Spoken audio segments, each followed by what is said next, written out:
This is the title of the paper, and let's try and see what happens. So this is what I'm going to be talking about. So review of the literature, extremely brief, because I don't care very much about theory, at least not the kind of etic theory that is the norm in a lot of applied linguistics. I'll be talking mostly about the data, the participants, and the analysis, and then I will have some conclusions. I am, of course, as always, pressed for time because I've got way too much stuff to cover. So my excuse for doing a very brief review of the literature is all of this stuff is available at that website. And so you will be able to download all of that and read all the stuff in the original. So what I'm essentially interested in doing with this review of the literature is to motivate a discussion of why, at least for ethnomethodologists and CA types, why it's so difficult to invoke the literature on interactional competence that has built up over the years. And basically, the notion of competence goes back to 1965, theory of the aspects of syntax. And it's been, that Chomsky concept has been developed enormously since then. But the problem is that from a CA, ethnomethodological CA perspective, that means there's this huge amount of cognitive baggage, all right? And what that means is that a lot of what has been talked about in the past is framed in various a priori and specifically socio-cognitive theories of language learning. So, for example, SCT or practice theory are two of the most common theories that are invoked. But if we're serious about doing ethnomethodological CA, then we should be mindful of the practice of being ethnomethodologically indifferent to a priori theory, okay? And so what that means is you just bracket that stuff, right? You set it aside, not because it's not good. A lot of this stuff is very, very good, all right? But it's not relevant to the development of an emic post-cognitive, and notice not socio-cognitive, account of language learning behavior. And as if that's not bad enough, see, I'm lobbing as many bombs as I can to blow this meeting up. A lot of the stuff that has been done within applied linguistics in CA is actually not an example of ethnomethodological CA. Okay, it's actually a hybrid variety, okay, where you have this mixture of, for example, sociocultural theory using CA as a methodology, all right? And so what I'm thinking of in particular is the excellent work of John Hellerman in this regard, but I think that pretty much everybody has sinned in this regard, and I include myself in that. So what I want to suggest is that we should revert to a much simpler version of competence as this is understood in CA, which is essentially, how do people orient to an underlying set of practices that govern things like turn-taking, repair, sequence organization. And in this context, I'm coining this new term called intersubjective agency. So what this is meant to emphasize is that as CA types, what we're really concerned with is a social accomplishment of actions, all right? And these may or may not result in language learning, but essentially there's very little difference, if any, between language learning and language use. And so using the OED as my source, so intersubjectivity is understood as something that exists between conscious minds, while agency is concerned with action, capacity to act or exert power, active working or operation, action, activity, blah, blah, blah. All right? So that's what I want to emphasize with this new term. Okay, so basically I use the usual kinds of empirical data. that you would find in any CA type, in any CA work.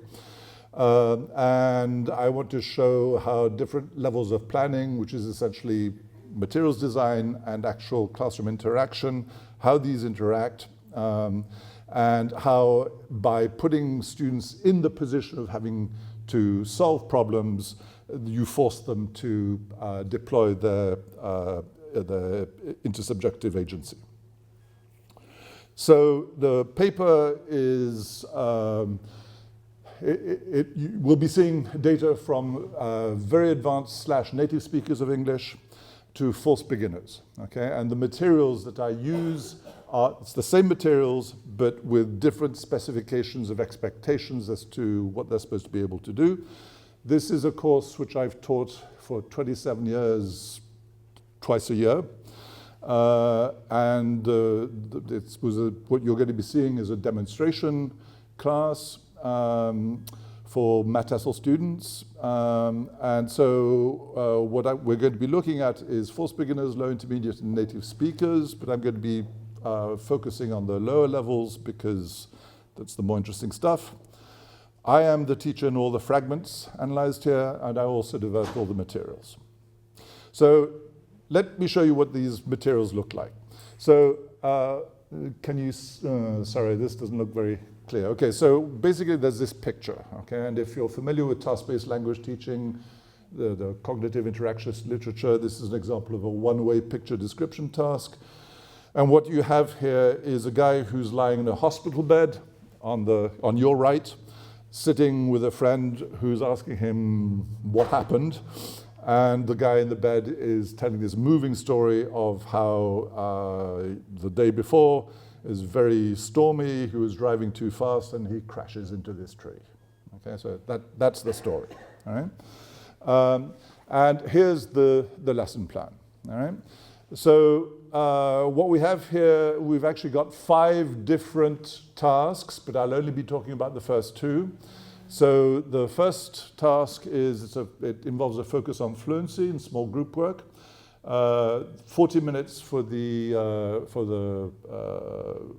the task. This is for the false beginners. And basically there's 2 groups of students, okay? So there's one group which is the storytellers, and then there is a story drawer.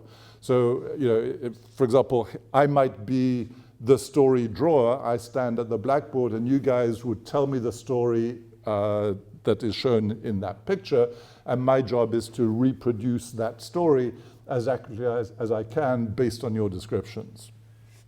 Now, notice this standard of graphic accuracy. Okay, so that means how accurate does the drawing have to be for you to complete this task successfully. So for beginners, getting the very rough gist of the story, very proximate picture is okay. Time limit for completing the task, approximately 35 to 40 minutes. For intermediates, getting the gist of the story, an approximate picture is okay, 25 to 30 minutes. And then for native speakers, no more than 10 errors of detail, and the time limit is 15 minutes. Okay, so that's how you juggle with the expectations, all right? So typically, the language that this task will generate, and this is, you know, an empirically based observation, so it generates lots of imperatives.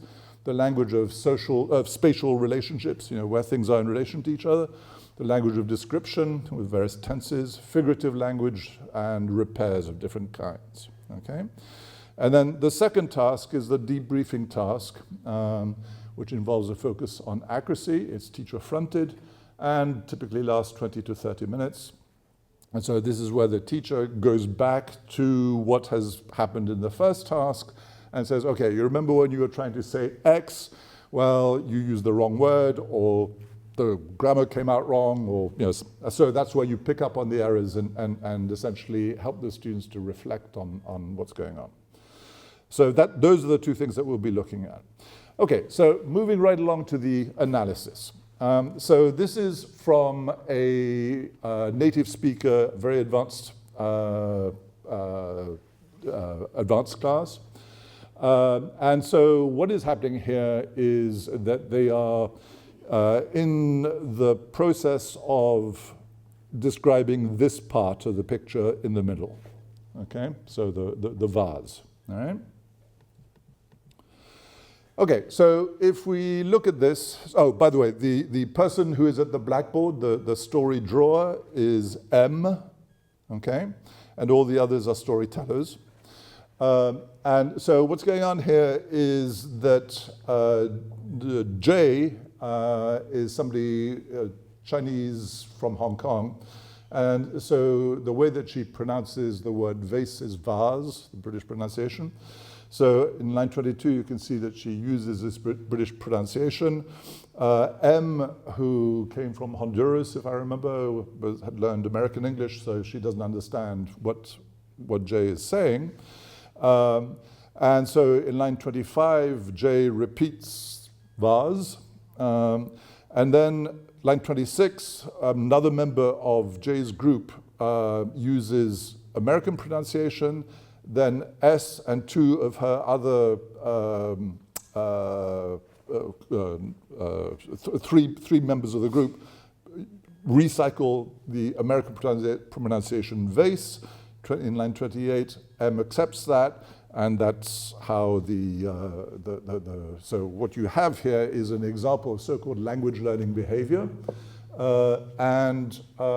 What's kind of interesting here is in terms of how intersubjective agency is deployed here, you have a lot of repetition, all right? What's interesting is the way, the job that this repetition does, which here is essentially involves a lot of repair, okay? So this is a very, 8-line example, probably lasts about 3 or 4 seconds, of intersubjective agency in action, which leads to learning, at least in the short term. There's evidence later on in the lesson that Jay has actually understood and has taken this on board. Notice you don't need any kind of cognitive explanation to understand what's going on here. All right? This is just purely behavioral analysis.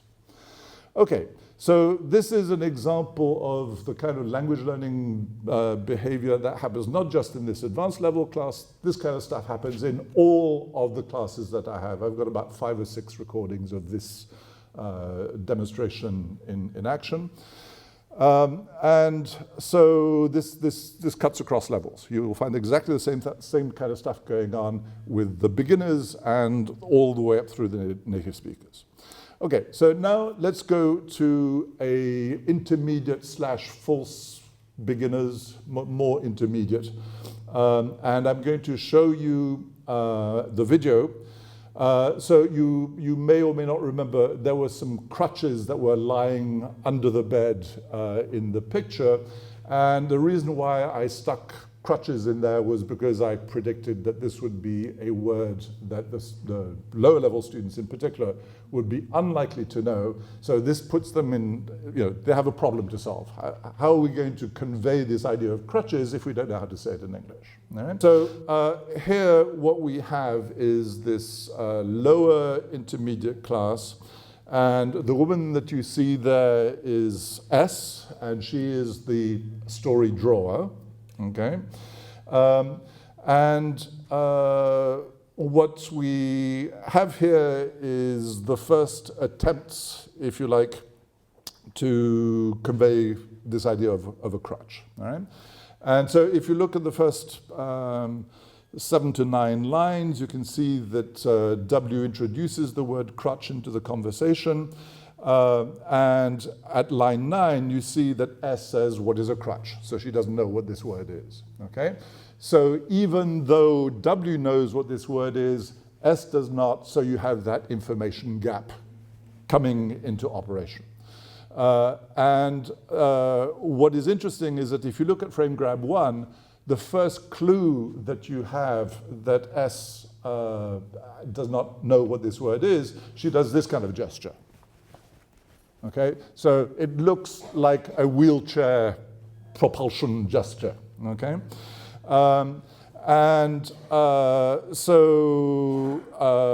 there's all kinds of strange stuff going on lines 11 to 15.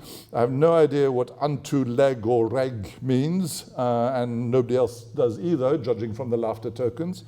So S is not much better informed as a result of this first attempt to understand what's going on. So if we continue with fragment 2.2, what happens essentially is that the storytellers try to explain what the word crutch is, but most of the work that they do has to do with the language of spatial relationships, i.e. where these crutches are actually located in the drawing. All right? So line 16 and 17, so you have S who's trying to clarify what this word crutch is. And in FG2, she does another gesture. It looks like this. And it's not altogether clear what this gesture is, because there's this pause at line 18. And as you can see at line 19, W starts to talk about where these crutches are located. All right? B joins in line 23, 24, and so instead of saying, telling her what the crutch is, they start telling her where these crutches are. Okay, so then continuation, fragment 2.3. So what happens here is that B tries to give more information in lines 27 through 31 about crutches, and notice that she switches from talking about a crutch, i.e. the singular form, to crutches, and specifically in line 29, that is a pair of crutches. All right? So this gives more information about the kind of object that they're talking about. All right? W takes up in lines 33, 34, crutch, beside, so more examples of the language of spatial relationships. But this doesn't really go very far. I mean, it's clear that S still has no idea about what they're talking about. All right? So let's move on to 2.4. You will notice that at line 44, W tries again to tell S where these crutches are. They're beside the bed. The crutch is on the ground. So, using a bunch of different ways of expressing the location of these crutches. And this is what happens in lines 48 and the various frame grabs is kind of interesting, because this is an example of where intersubjective agency actually breaks down. So let me help you read what this transcript means. So line 48 is choreographed at the same time as frame grab 4, all right? So S is looking directly at the audience, all right? And then the rest of the frame grabs take another 12 seconds, all right? So here, there is absolutely no talk, all right? And so what you can see is actually what S does is kind of a bit strange. She just kind of stops. So in FG5, she looks to her left towards the teacher, who's me. Here I am sitting at the side of the class. Then she looks to her left. Then she looks back to the front again, and she's not doing anything, right?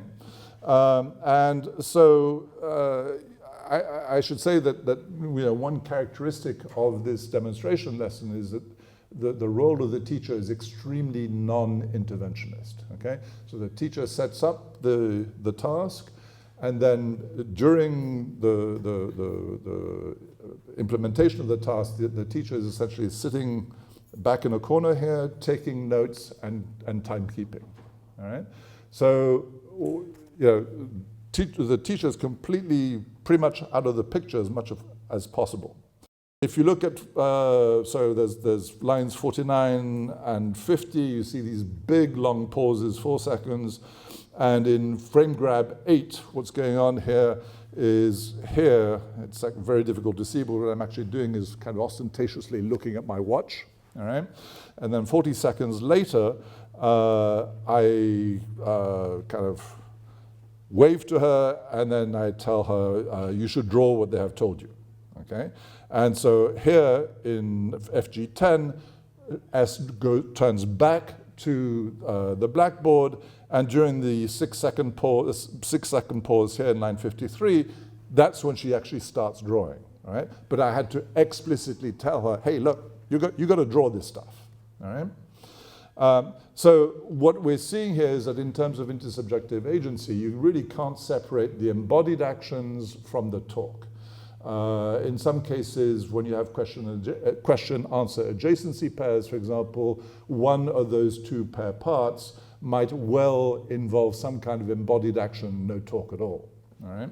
Which is why it's so important to do this kind of multimodal transcription. Okay, so line 54, S is kind of looking towards the class, and again she says, I can't understand, so she needs more clarification on what these crutches mean. Now, there's a guy who's kind of yellow shirt. That's what Y means, okay?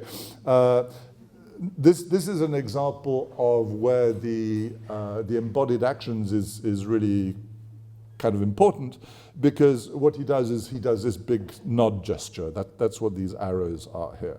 And S and he share eye contact here. And notice that he also, it's probably him, says bed with low volume. S takes this up in line 58. And then there's more of this language of spatial relationships, okay? So it seems like this language of spatial relationships is really kind of the main piece of work that is occurring in these fragments. Okay, so then in line 62, S says beside with high rising intonation, and she does this kind of gesture, which is difficult to see here again, but it is a mime of the concept of beside.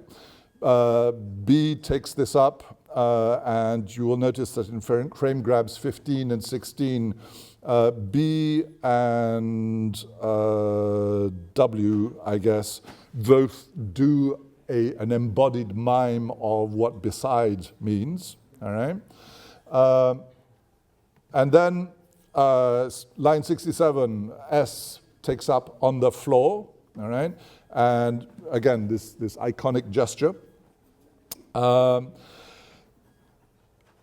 And essentially what we have is this ongoing work that is being done to figure out where exactly this stuff is. And finally, in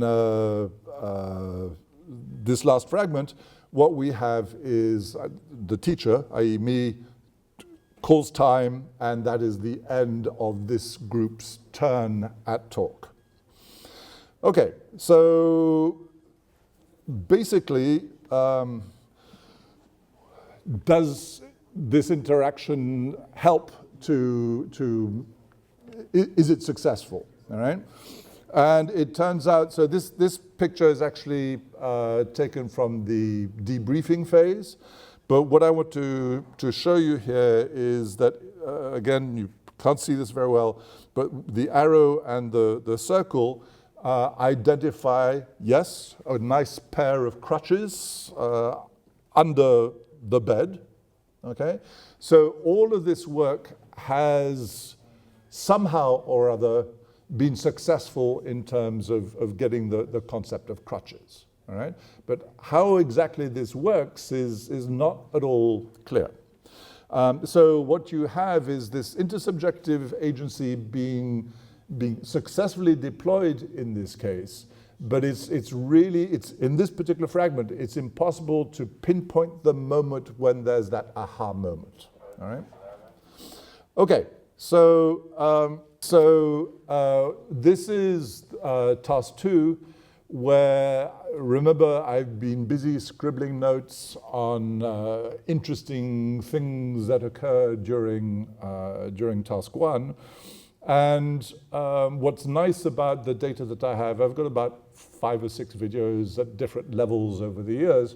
So what's interesting about this stuff is that the traps which I set in the picture, so specifically crutches, and then if you may or may not remember, there's this traction pulley where the guy's leg is kind of hoisted up, okay? So pulley, and especially not traction pulley, so that always causes problems. And so I've got data from all these different levels which show how the students in these various classes deal with it. And so here what I'm doing is I'm looking at how the students tried to explain the word crutches, and also how they did the work of doing spatial relationships.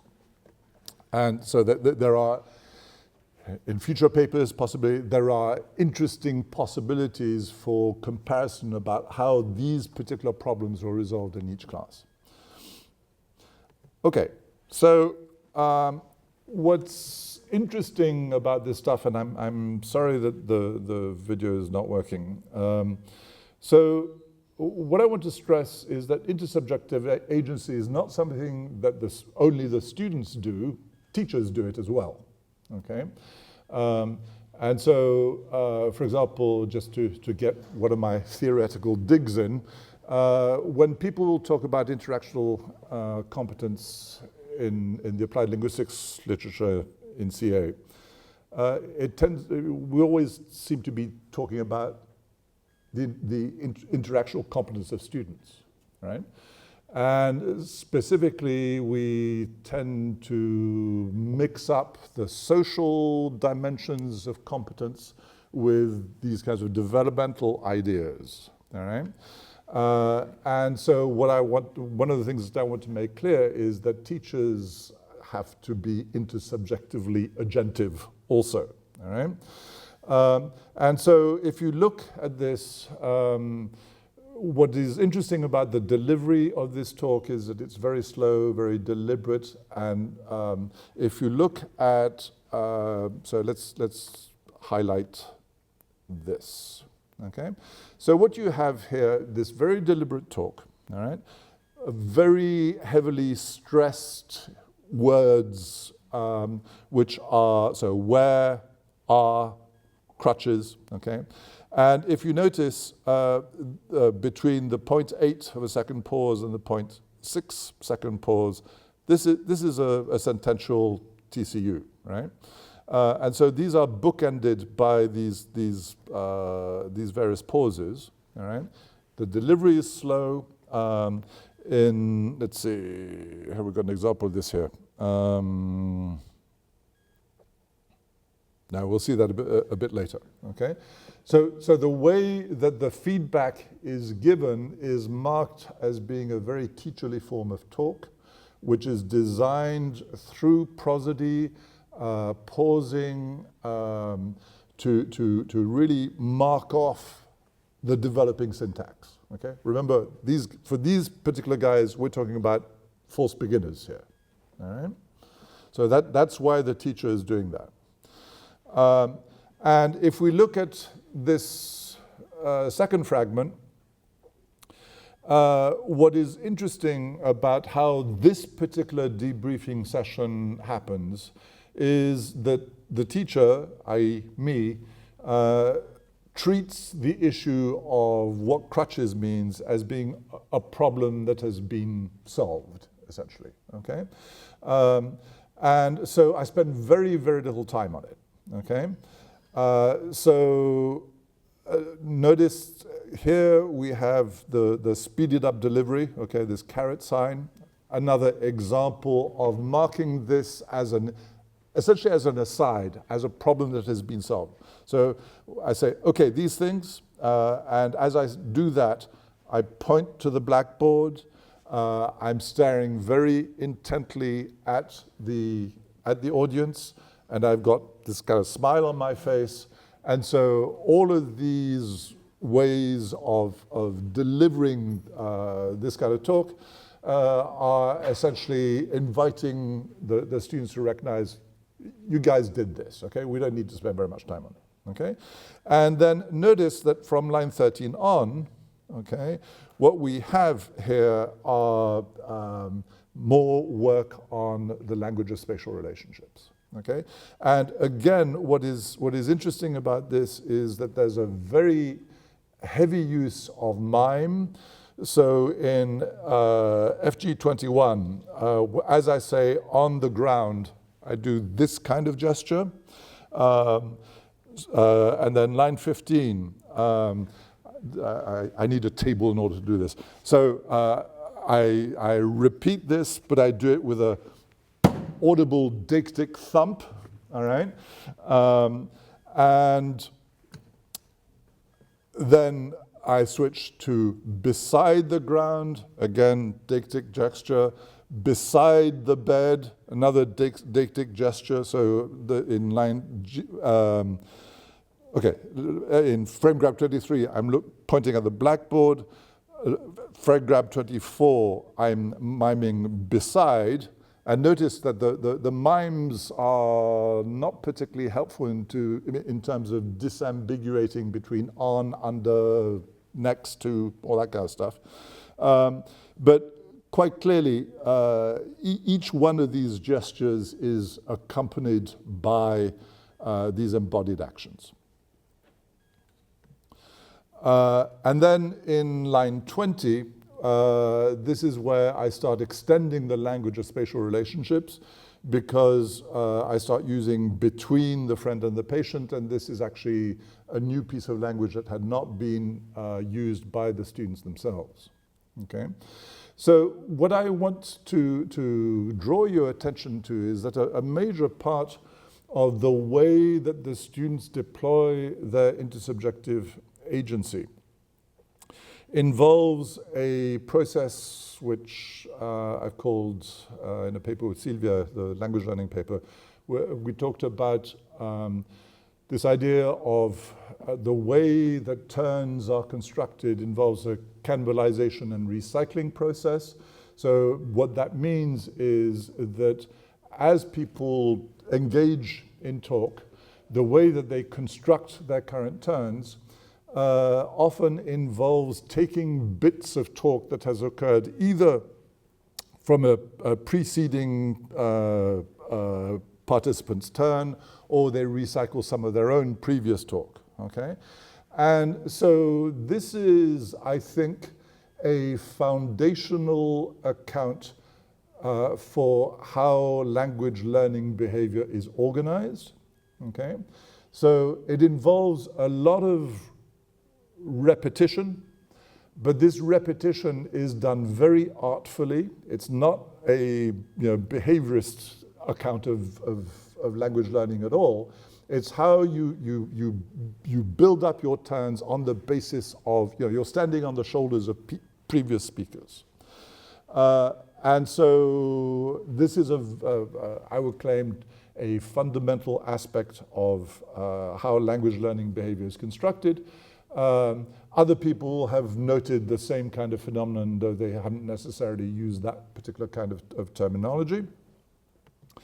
And then finally, what I want to do, and this is for those of you who like language testing, one of the bombs that I want to throw out is to show you what the final products of these tasks look like. So this is from the native speaker, very advanced speaker group. And as you can see, the picture's pretty damn good, right? Except that in the student's own judgment, they made more than 10 errors of detail, okay? And so, I won't go into it all, but specifically if you look at the number of petals on each flower, okay, they lost points for that, okay?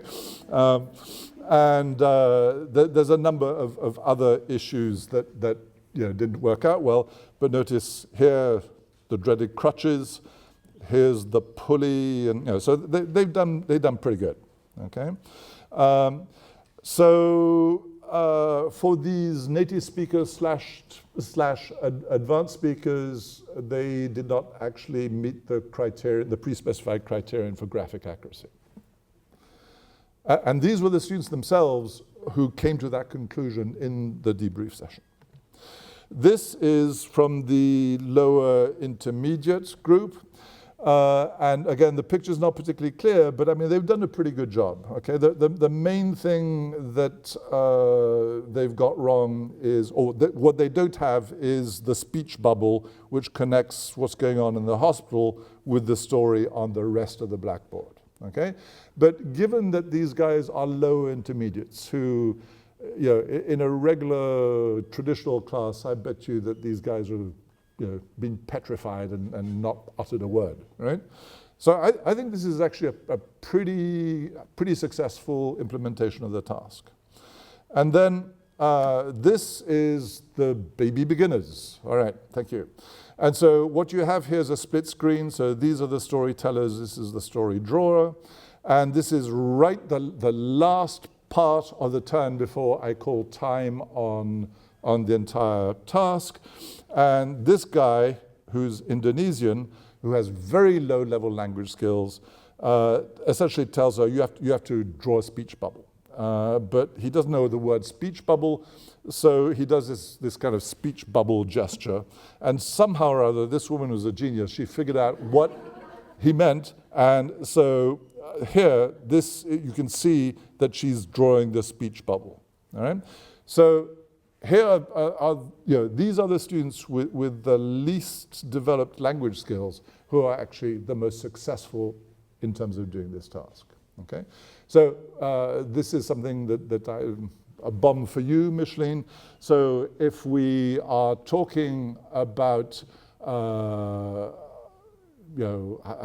do we test for this kind of interaction and decide whatever interactional competence is, I think this is problematic because it seems to me that there's an aspect of the concept of levels, which is essentially a bureaucratic convenience.